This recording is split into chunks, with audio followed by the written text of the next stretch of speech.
Hearty welcome to all knowledge seekers to my channel. This is Dr. Madhusudan Rao Kadapa. In some other video, I have given a brief explanation on Henry Fayol's principles of management. So Fayol has given some 14 principles and which were published around 1917. Among these 14 principles, the first and foremost principle is the division of work. So division of work means splitting the entire organizational process into functional activities and then assigning these functional activities or tasks to persons who have the required skills, qualifications, experience or expertise, whatever we call, so that the work is divided among the people, and the division is such that a task is assigned to the one who is capable of doing that. So that is the division of work. And the main intention of this principle to be applied in any organization is to have a right person at right place or in a right position. So when a right task or an operation or a function is assigned to a right person, definitely the effectiveness will increase. Coming to the effectiveness part, because the people who are carrying out the tasks or the functions are specialized, as they do the same job repeatedly, they will become more expert in that particular function. As a result, the scope for errors will be less, and the time taken to carry out the activities will decrease, because with the passage of time, a person who is doing a particular task will become more and more familiar with that particular operation, and there is scope that the person may intuitively carry out some innovative acts in order to develop the process and so on. So these are all the benefits of having specialized people to carry out specific activities. Now in general, what if we do not follow this principle while recruiting people for different functional areas?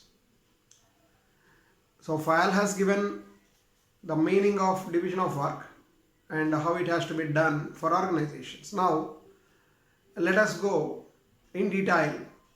What if it is not done properly? What happens when proper division of work is not done?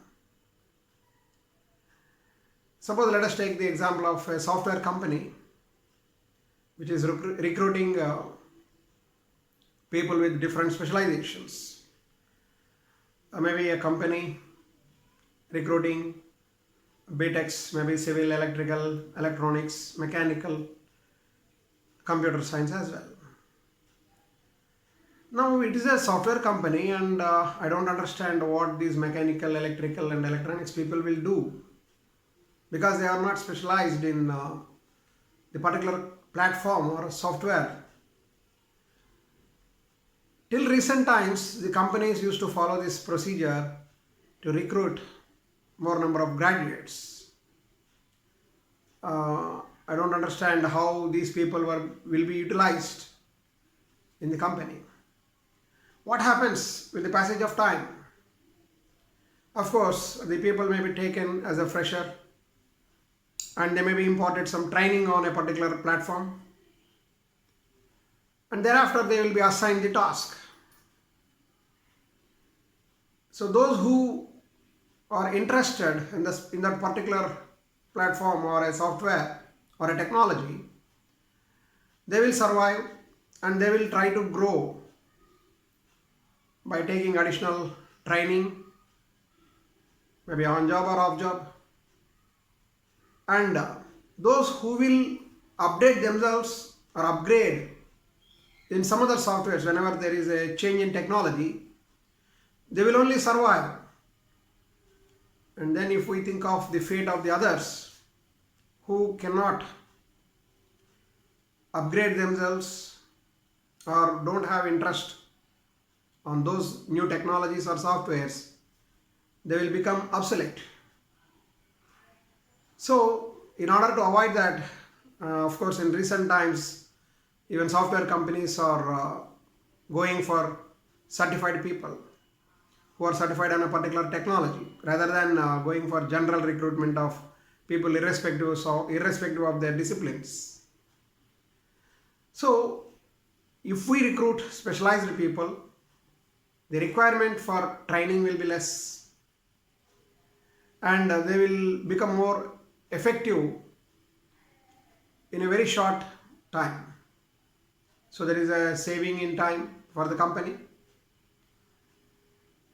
and the chances of mistakes or errors will be less. So this is how the companies can take advantage of recruiting people who are specialized in particular functional area or a task or a particular process. Not only software company, any company has to follow this. And the very advantage in this approach is that in research we come across two different approaches. One is the broad and shallow approach. The other one is a narrow and deep approach.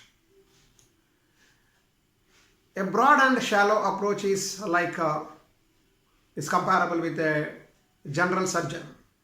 A general surgeon will have idea of all kinds of diseases, but he is not specialized. So whenever a specific problem arises on a particular limb in a human body, definitely they have to go for a specialist. A specialist is one who has a narrow and deep knowledge. So his approach, because his study is limited to a particular limb of the human body, so he will have a narrow approach and deep knowledge in that particular specialization. So this is a simple difference between broad and shallow approach and narrow and deep approach. So specialized people will have narrow and deep approach towards their topic or subject or task, whatever it is. So having such kind of people at all levels, in all functional areas, for all processes, for all activities, it will definitely lead to the overall development of the organization. So this is how division of work has to be applied for real effectiveness of the organization. Thank you very much. In some other video, I will explain some other principle.